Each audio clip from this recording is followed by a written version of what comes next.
In the next few minutes, I'll show you everything you need to know to use the Insta360 Luna Ultra properly, what hidden features it has, what the best settings are, and how you can get the most out of the Luna Ultra. This guide is divided into 14 parts, which also correspond to the Luna Ultra's 14 best features and strengths. If you'd like to rewatch or rewind to any part of this guide at any time, I've included timestamps below to make this easy. And if you want to find out more detailed information about the Insta360 Luna Ultra or buy it, you'll also find links to do so in the video description. And many thanks to Insta360 for sponsoring this video. Let's start with setting up the camera and preparing it for its first use. There are a few important things you should know. The Luna Ultra comes in the Creator Bundle with this protective cover, the handle with the 1/4 inch thread, a battery handle, the ultra-wide-angle lens, an Insta360 Mic Pro transmitter with microphone accessories, and this high-quality carry bag for storing all the accessories. When you unbox the camera for the first time, the protective cover is already installed. You can remove it by pressing the small button here on the side. For transport, you should put the camera back into the cover to protect the gimbal. To do this, place the camera in the cover with the display facing down, so that the back of the gimbal head is facing left, as shown here. Then you can close the cover. Make sure the camera lens is facing inward.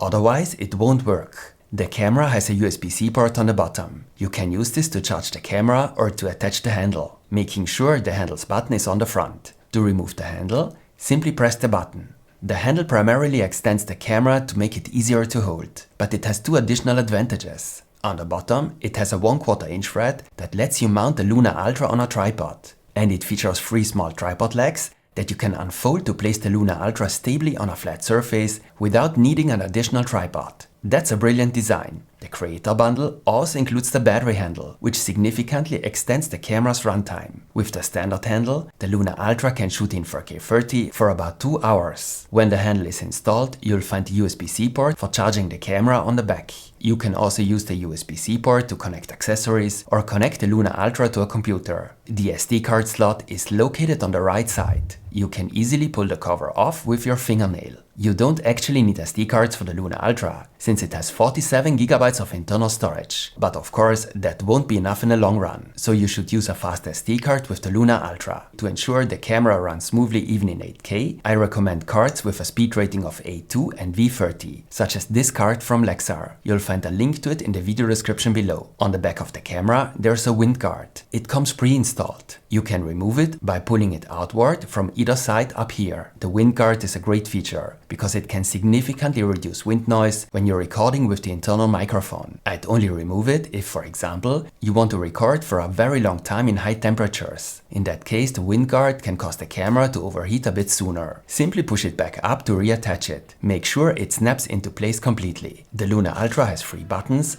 a zoom slider and a joystick. The shutter button is at the bottom, with the joystick above it, which you can also press like a button. On the right is the zoom slider, and at the bottom of the display are 2 custom buttons whose functions you can change. But the really cool thing is that you can detach the entire control unit, including the buttons and screen, and use it like a remote with a screen. To do this, simply press the 2 red buttons on the left and right sides, and you can detach the touchscreen. It then automatically connects to the camera. It's extremely useful that the remote also has a built-in microphone. When you detach it, you'll be asked if you want to switch the audio recording to the remote's microphone. If you confirm, the audio will be recorded via the remote from that point on. The screen and remote have a maximum range of about 20 meters and a battery life of about 1 hour after being detached. After that, you'll need to reattach it, and the camera will automatically charge it. To do this, first slide it in from the top, and then press the bottom of the control unit into place. The camera is mounted on top of the gimbal and actually consists of 2 cameras and lenses, a wide-angle main lens and a 60mm telephoto lens. The telephoto lens is a unique feature of the Luna Ultra compared to other pocket cameras. It doesn't just let you get closer to a subject. Its focal length is also much better suited for close-ups of faces,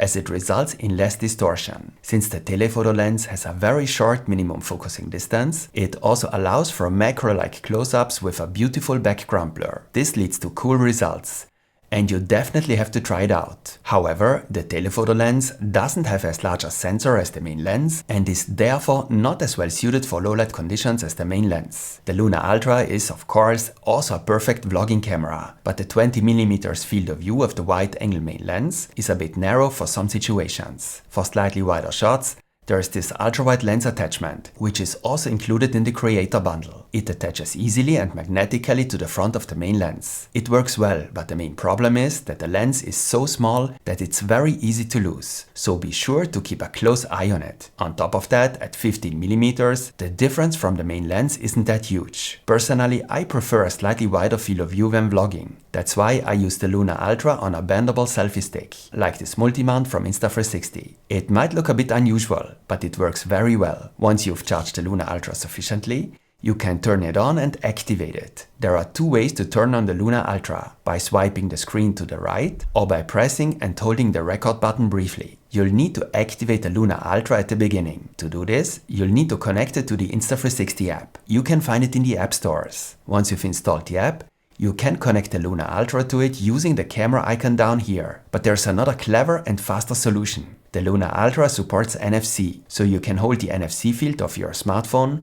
On an iPhone, it's on the back next to the cameras, against the Luna Ultra's NFC field. This is located on the front, below the screen. Now you can open the app with a single tap, and the camera will connect. Once you've connected the Luna Ultra to the app, you can activate it. With the Insta360 app, you can fully control the Luna Ultra. Plus, the app includes a few special features that I'll show you at the end of the video. And very importantly, you can use the app to install the latest firmware update. You should definitely do this, because updates not only fix bugs, but also add new features. If an updated firmware is available, it will be displayed here, and you can install the update. In fact, a number of features are missing at launch. Features that will certainly be added later, such as 4K resolution in portrait mode or the webcam mode. The Luna Ultra is very easy to operate using the buttons and the touchscreen. Of course, you can use the record button to start and stop recording. However, if you press and hold the record button during normal operation, you can turn off the Luna Ultra. The joystick also has several functions.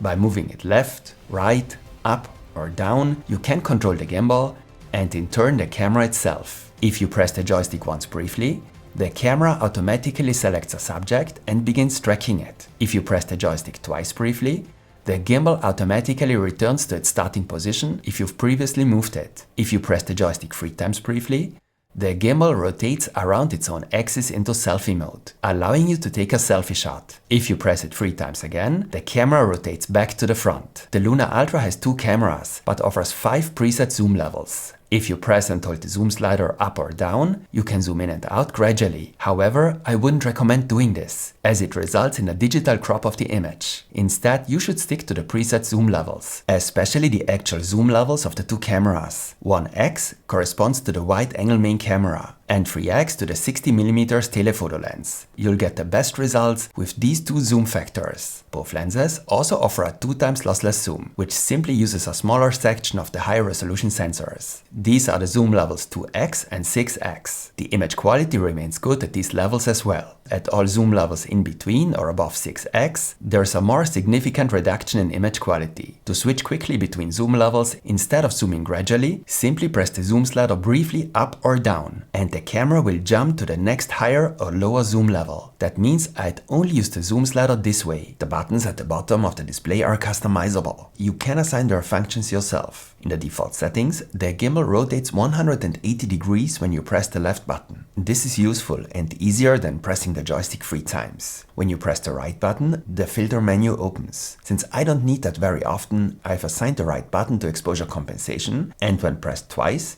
to the gimbal's lock mode. In this mode, the camera doesn't move and stays fixed in one direction, even if you move it. This works well for simple cinematic camera movements. I'll show you how to set it up later. All other functions of the Luna Ultra are controlled via the extremely useful touchscreen. When you swipe down from the top, the quick menu opens. Here you can activate several important features. We'll take a closer look at the most important ones later today. If you swipe from the left edge to the right, you'll see a preview of your recordings. Here you can view your clips, mark them as favorites by tapping the heart icon, and of course delete your recordings. If you swipe from the bottom up, you can adjust the most important recording settings, such as resolution and frame rate. If you swipe from the right edge to the left, the menu with the image settings opens. Earlier we rotated the camera by pressing the joystick 3 times. You can also rotate the camera by tapping the small camera icon in the bottom right corner. And there is another important feature here. If you tap the icon in the bottom left corner, You can select the recording mode. The same menu also opens when you swipe to the left or right in the middle of the screen. There are various shooting modes. You can take regular photos, panorama photos, time-lapse and hyperlapse shots, and there's a dedicated slow motion mode. But you'll mostly use the Luna Ultra in video mode. That's why we'll focus on that today. But very important, there's a dedicated recording mode for low light called pure video mode. That means in low light conditions, such as in the evening or indoors, you should use this mode for better results. The Luna Ultra's outstanding image quality is one of its greatest strengths. This is especially true for the video mode. You can influence the image quality by changing the various recording settings. But there isn't a single setting that's ideal for every situation. So let's take a closer look at the recording settings and I'll explain how they affect the image quality. First, you need to decide whether you want to shoot in portrait mode or horizontally in landscape mode. I'd say that the landscape mode is the default shooting mode. However, there are several ways to switch to portrait mode for vertical videos. If you swipe down from the top edge, you'll find the setting for the aspect ratio in the bottom left corner. Here you can set either portrait or landscape orientation. The camera will then use that orientation permanently. Or you can enable adaptive portrait landscape shooting. When this feature is enabled, the camera automatically adjusts the aspect ratio when you rotate the screen to the side. This is useful, so I definitely recommend enabling it. Alright, now let's take a look at the resolution and frame rate. To do this, swipe your finger from the bottom up. As you can see, you can also set the aspect ratio here on the left. It's the same setting we just looked at. And interestingly, there's also a very cinematic widescreen format of 2.35:1, or, if needed, a 1:1 format. But let's take a look at the resolution and frame rate. Generally, I'd usually shoot in 4K for optimal results. This has also become the standard for social media. The Luna Ultra even allows you to record in 8K. You can really see the difference, especially on large high-resolution screens. 8K also allows for a significant cropping of the image,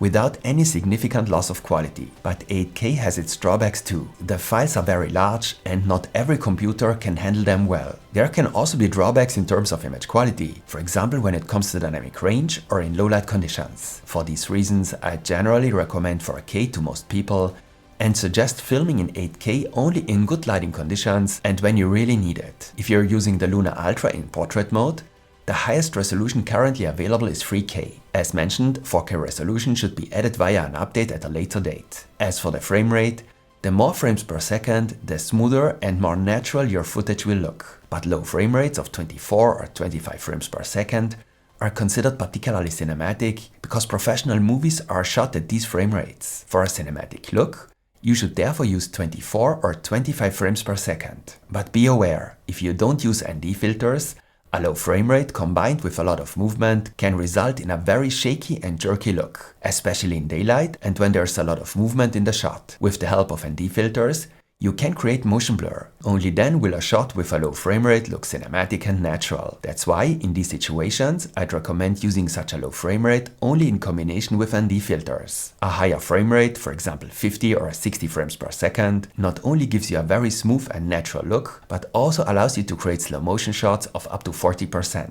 However, a higher frame rate not only requires more storage, it also consumes more power and is a disadvantage in low light conditions. So unless you absolutely need it, I'd advise against it. If you're unsure which frame rate to use at first, I recommend starting with 30 frames per second. This looks relatively smooth and avoids the drawbacks of high frame rates. And the Luna Ultra can capture extremely cool slow motion footage in 4K at 120 frames per second, which is also well suited for B-roll shots. But the same rule applies here. Only use such a high frame rate if you really need it. To access the advanced image settings, swipe from the right edge to the left. Here you can enable what are called beautify effects. To do this, tap the icon in the top right corner. There are two types of effects that can be enabled simultaneously. You can make the skin tone lighter or darker, and you can smooth the skin. You can see from the icon here on the right that the beautify effect is enabled. And that's important, because you can't remove the effect in post if it was accidentally enabled. Whatever you may think of it, the effect is well implemented, and it can actually improve your appearance,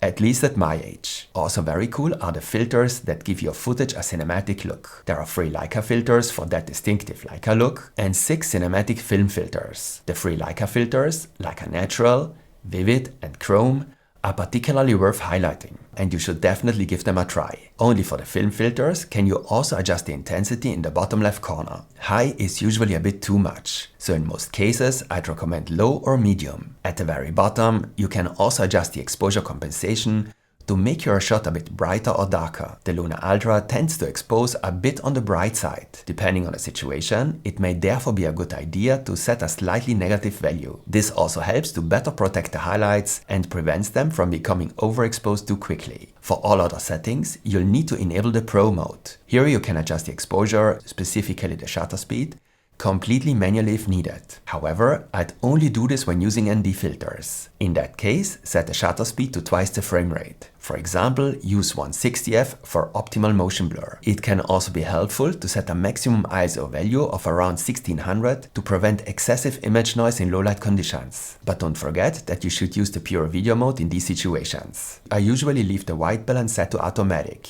The color profile is very important. You can choose between standard, Dolby Vision and iLok. When recording in Dolby Vision, highlights are displayed much brighter, resulting in very high contrast. But to take advantage of this, you'll need to view the footage on a Dolby Vision compatible screen, such as the display of a modern smartphone or a high-quality monitor. In all other cases, you won't see any difference. Dolby Vision is therefore especially recommended if, for example, you frequently view your footage on your smartphone. It looks great there. However, if you want to edit the colors of your footage, you should use a flat lock profile. On the Luna Ultra, this is called iLok. Footage shot in iLok has very little contrast and saturation, so you'll usually need to edit it. On the other hand, you'll have more flexibility when color grading your footage. The result is also a very neutral image with minimal digital sharpness, making it well suited for cinematic results. Since the lock profile also affects the colors, Insta360 provides a lot for download that lets you quickly and easily convert a lock recording into one with contrast and saturation. I've included a link to this LUT in the description below. If you use iLok, the Luna Ultra won't adjust the exposure as well to your face. Especially in backlit situations, this can lead to underexposed shots, so I wouldn't recommend filming in iLok when vlogging. The Luna Ultra has a rather unusual but very useful feature when used with lock. When shooting in iLok, you can activate a filter at the same time, for example like a natural. The camera will then convert the recording immediately,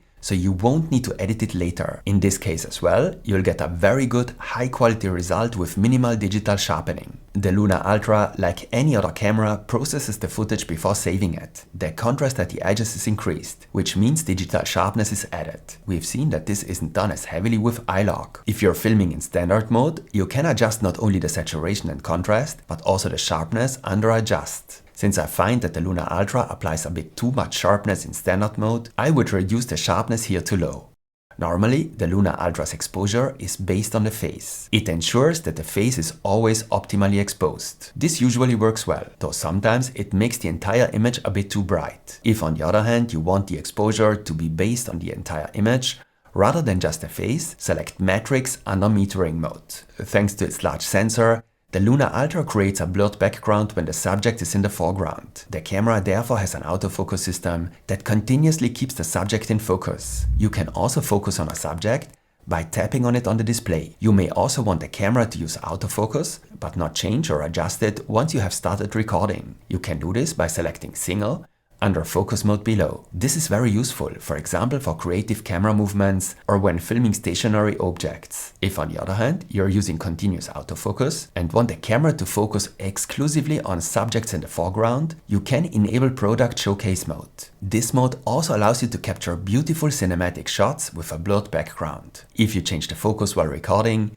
you can often tell that the field of view shifts slightly and zooms in and out a bit. This doesn't look very professional, and this is called focus breathing. To prevent or reduce this, you can enable breathing compensation here. But this also results in a slight crop of the image. Therefore, only use it if you really need it. I usually keep it turned off. Earlier we saw that there is a dedicated recording mode for low light. In pure video mode, image noise is significantly reduced. This often improves image quality considerably. In fact, there is also a low light enhancement mode that reduces image noise in normal video mode. This is useful, but it requires a lot of processing power. So if you're taking long recordings indoors or in low light conditions, it can lead to overheating. Currently, you can't disable this feature yet. To really achieve the best possible image quality with the Luna Ultra, we should change one more setting. but we won't find this one here. It's in the General Settings menu. To do this, open the Quick menu and then the Settings menu. Here you can change general camera settings, calibrate the gimbal, or enable gesture control. Though this isn't particularly important on the Luna Ultra, since it has the remote. The video bitrate setting is especially interesting. Only if you set this to high will you ensure that as much data as possible is saved during recording, which can lead to better image quality. However, this also results in larger files. So keep this setting in mind if you want to save storage space on a longer trip. Once you've set up the Luna Ultra optimally and captured a great shot, you can not only save your settings, but also share them with others. This feature is a bit unusual and accessible via profiles. First, you need to select the recording whose settings you want to access and save. To do this, open the album, select the recording, and tap the three dots on the right. Now select Color Share and Share to Phone at the bottom. You'll need to connect the Luna Ultra to the Insta360 app, after which you can save a preview image, including a QR code as a poster. You'll then find the poster in your phone's photo album. Now you can open the Profiles feature on the Luna Ultra, tap the plus sign, select a zoom factor of at least 2x, and scan the QR code to create a new profile. This way you can quickly access your shot settings again and share them with anyone. The really cool thing about the Luna Ultra is that the combination of gimbal and camera enables features that wouldn't be possible with any other standard camera. And now we're going to take a look at those features. One of these features is Active Track. With Active Track, the camera automatically follows a person, a pet, or an object. This lets you track yourself, or you can create beautiful camera movements. You can set the camera up somewhere and it will follow you using the gimbal. To activate the feature, double tap the subject you want to track on the display, or you can press the joystick once. The camera will then automatically select the subject. A green frame will appear. If needed, you can fine-tune the subject's position using the joystick.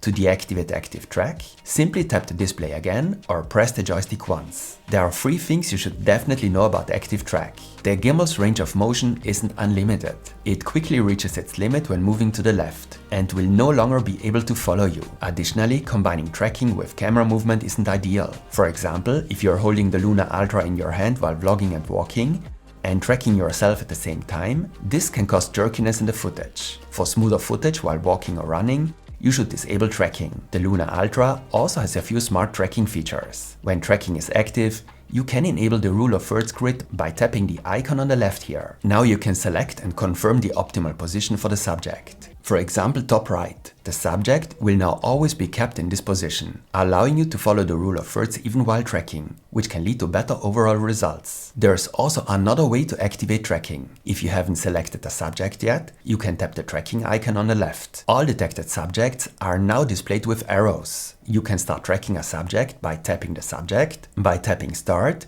or by drawing a frame around the subject. This way, you can also draw a frame around up to 8 people and track multiple people at the same time. The camera will then try not to cut off any of the persons at the edges. You can also activate this group tracking by simply pressing and holding the joystick in the general preview. The camera will now automatically detect all persons in the frame and start group tracking. If on the other hand you enable auto tracking, a gray frame will appear. The camera will now automatically track a subject located within this frame, but only after a recording has started. This is useful for solo creators. You set up the camera somewhere, start a recording, and as soon as you appear in the frame, the camera begins tracking.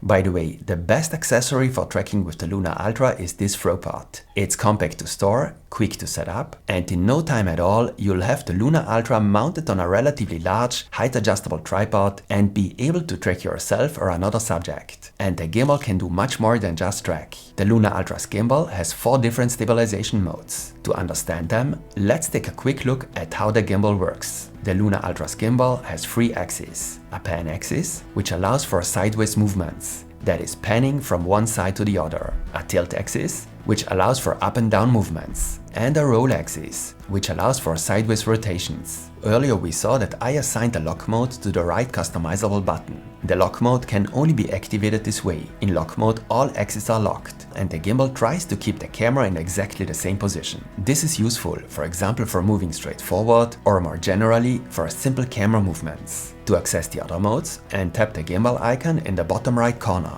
In roll lock mode, only the roll axis is locked, so you can use the gimbal to perform side-to-side side movements, as well as smooth up and down movements. This mode is particularly well suited, for example, when you're following a person or filming yourself. In roll and tilt lock mode, however, the tilt axis is also locked. This means the camera can only move sideways. Up and down movements are compensated for by the gimbal. In FPV mode, the roll axis is also active, allowing you to perform sideways rotations. This is useful, for example, for creative shots. And in FPV mode, the camera's direction quickly and directly follows the direction of the touchscreen.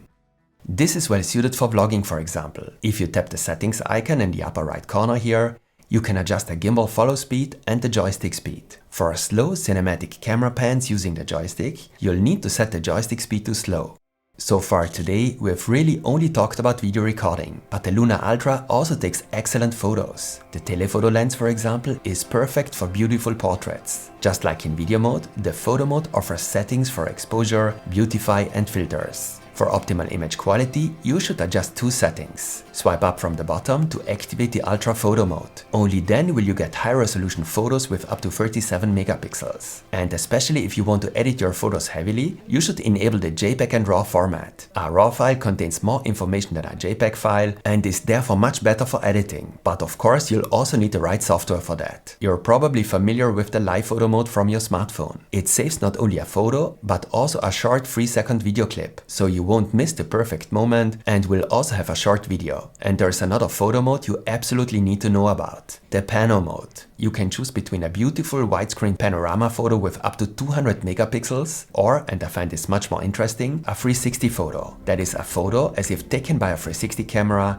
where you can freely look around in post. To do this, simply set the camera up securely, start recording, and it will take photos in all directions and then stitch them together into a 360 photo. But the magic really happens when you open the photo in the Insta360 app. That's when you can look around freely within the image, which also makes it great for virtual tours. In addition to the photo and video modes and the shooting modes described earlier, the Luna Ultra also offers a few special shooting features for creating creative effects. You'll find them in the shooting modes overview at the top right under Shot Lab. Currently, only 2 shooting modes are available. Barrel roll for an automated sideways rotation and slow-mo live, which is a kind of live photo with a brief slow motion effect. I'm sure more effects will be added later via updates. We've already seen several features of the quick menu. However, this menu contains a few more very useful features that you should definitely be aware of. In addition to orientation and gimbal modes, you can also adjust the display brightness or the sound volume. If you've enabled quick capture and rotate the screen and the camera is turned off, you can start recording immediately by rotating the screen to the side. Now the camera not only turns on,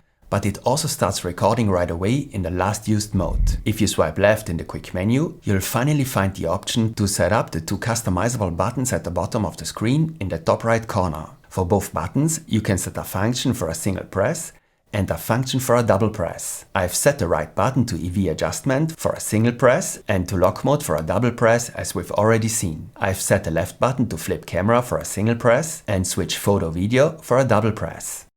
Using the field in the bottom right corner, you can connect various Bluetooth accessories. For example, I connected the POV head tracker. You can attach it to your ear and the camera will then follow the exact movements of your head. A very cool and fun accessory for POV shots. You can also connect Bluetooth microphones here, but the best microphone for the Luna Ultra is the Mic Pro. A transmitter is included in the Creator Bundle. To connect it, select wireless mic here and activate pairing mode on the Mic Pro transmitter by briefly pressing the power button 3 times. Now tap one of the 2 microphone fields and you've connected the Mic Pro. This pairing is only necessary the first time. In the future, the microphone will connect automatically. If it doesn't work, you'll likely need to update the microphone's firmware in the Insta360 app. Whether you're using the Mic Pro or not, you can adjust various audio settings, such as gain, under audio settings. Interestingly, you can also specify here whether sound should be recorded via the camera or the detachable screen, since we've seen that the screen has a built-in microphone. On the left page of the quick menu, you can see how much storage you have left and format the internal storage or the SD cards. You now have several options for transferring your recordings. Of course, you can do it directly via the SD card, but you can also connect your Luna Ultra to a computer using a cable. Once you've connected the Luna Ultra via cable, select File Transfer here. I'm sure that the webcam mode will be added here at some point. When you select File Transfer, the camera is recognized as a drive and you can transfer the files to your computer. And the final option for transferring your recordings is to use the Insta360 app on your smartphone. As mentioned at the beginning, the app offers some very interesting additional features. For example, you can use the app to control the Luna Ultra remotely. The interface gives you access to more or less all the settings we saw throughout the video. By drawing a frame around your subject, you can start active tracking of that subject. Aside from the usual recording modes, the app also offers many options for editing your footage. When you open a clip in the album, you can start editing with the editor to add filters, trim the clip, or adjust the colors. If you open Edit, however, you'll find a variety of effects under Flash Cut or Shot Lab that you can apply to your videos. With Create a Video, you can create a project and combine and edit multiple clips into a longer video. And Auto Edit handles this task automatically using AI. Once you've finished recording with the Luna Ultra and turned it off, put the protective cover back on to keep it safe. I think that gives you all the information you need to enjoy your Luna Ultra for a long time. Give me a like as feedback if you found the video interesting. Links to the Luna Ultra and the most important accessories can be found in the description below. There is also a special offer. If you use the link in the description, you'll also receive a ThroPod as a free gift. There will be more tutorials on the Luna Ultra, so stay tuned and see you next time.